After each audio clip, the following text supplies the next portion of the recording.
Bismillahirrahmanirrahim. Assalamualaikum warahmatullahi wabarakatuh. Sahabat milenial, hari ini saya ingin membagikan satu kisah. Kisah yang saya dapatkan dari kiriman video di Instagram saya, entah Instagram atau Facebook saya. Jadi kisah seorang mantan ulama. Dia bernama Abdullah Al-Qasimi. Asli nama lengkapnya adalah Abdullah bin Ali An-Najdi Al-Qasimi. Dia hafal Quran, hafidh Quran, hafal Sahih Bukhari. Padahal kita tahu Al-Quran itu 6.236 ayat. Sedangkan Sahih Bukhari menurut Ibnu Salah itu sekitar 7.575 hadis. Berarti dia hafal sekitar 13.000 ayat maupun hadis. Tidak main-main. Dia hafal dengan baik. Lantas apa yang terjadi? Singkat cerita dia murtad kemudian menjadi seorang ateis. Bayangkan Pak, murtad bahkan menjadi ateis. Padahal dia hafal Quran dan hafal hadis. Nah kok bisa ini terjadi? Bagaimana sahabat milenial kok ini bisa terjadi? Ada dua hal yang menjadikan dia menjadi murtad dan kemudian menjadi ateis. Bahkan menjadi ateis. Kalau orang murtad kemudian pindah ke agama lain, dia masih mengakui adanya Tuhan, eksistensi Tuhan. Tapi ini dia bahkan menjadi ateis. Berarti kan dia menafikan adanya eksistensi Tuhan. Kalau dia masuk di agama yang lain, misalkan Nasrani atau Yahudi begitu, dia masih mengakui adanya Tuhan. Tapi ini tidak. Dia bahkan menolak adanya eksistensi Tuhan. Nah, kemudian para ulama berusaha mencari penyebabnya. Apa penyebabnya? Ada dua penyebab. Yang pertama, karena dia meninggalkan sholat. Nah, ini perkara sholat ini adalah perkara yang tidak main-main. Bahkan yang pertama, sebagaimana kita ketahui bersama sahabat milenial, yang pertama kali dihisab oleh Allah SWT as-shalah. Yang kedua, sholat itu adalah tiang agama, imaduddin. Barang siapa yang meninggalkannya maka dia hadamaddin. Dia telah merobohkan agama. Tidak main-main. Yang kedua adalah takabur, al-kibar, sombong. Karena Rasulullah SAW telah mengatakan dalam hadis qudsi, riwayat Muslim, riwayat Abu Dawud, Allah SWT mengatakan, al-kibriya ridai, wal-udhmatu izari. Sesungguhnya kesombongan itu adalah selempangku, kata Allah SWT. Dan al-udhmatu, kemuliaan itu adalah pakaianku. Faman naza'ani ahadan minhuma adzabtuhu. Maka barang siapa yang mengambil salah satunya kemudian memakaikannya, entah itu kesombongan ataupun kemuliaan, maka aku akan mengazabnya, kata Allah SWT. Dalam riwayat yang lain dengan redaksi yang hampir sama, Allah SWT mengatakan faman naza'ani ahadan minhuma, barang siapa yang mengambilnya salah satu saja di antara keduanya, qadzaftu finnar, maka aku akan melemparkannya ke dalam neraka. Perhatikan.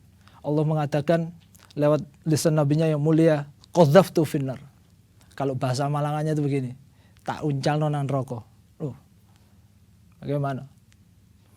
Kalau udkhilu nar, aku masukkan ke dalam neraka, itu masih ada sopan-sopannya lah. Tapi kalau qadzaftu finnar, saya lemparkan neraka, itu kan lebih keras daripada udkhilun nar, aku masukkan ke dalam neraka.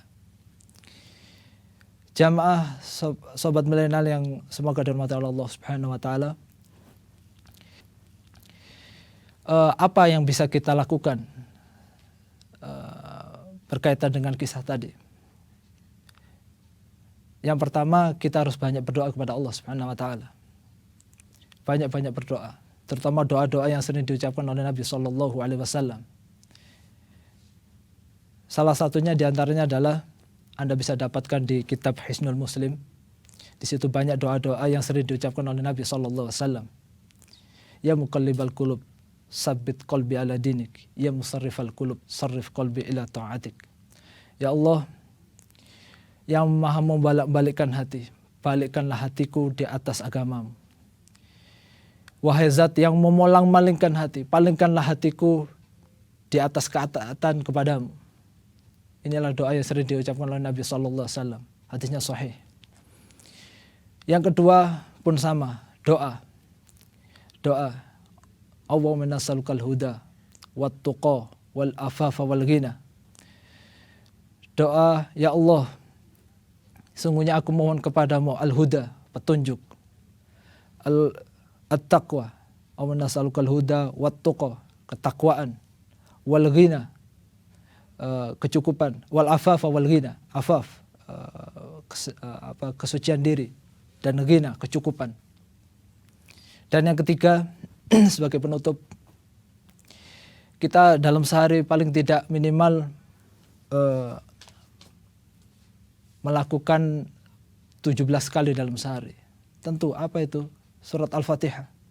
Bukankah kita selalu mengucapkan iyyaka na'budu wa iyyaka nasta'in? Hanya kepadamu ya Allah aku menyembah dan hanya kepadamu pula aku minta pertolongan. Betul. Kita harus banyak-banyak minta tolong kepada Allah Subhanahu wa taala. Bayangkan, Pak. Abdul Al-Qasim ini hafal Quran, hafal hadis, ribuan hadis yang dia hafal. Al-Quran dia hafalkan 30 juz, bukan juz 30 loh ya. 30 juz dia hafalkan. Gak main-main. Dan tidak abal-abal. Bahkan dia mengarang satu kitab. Yang kitabnya itu dipuji oleh para ulama.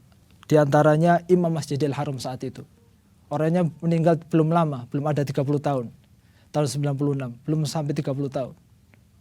Kitabnya berjudul As-Sira' Bainal Islam wal Wathaniyah.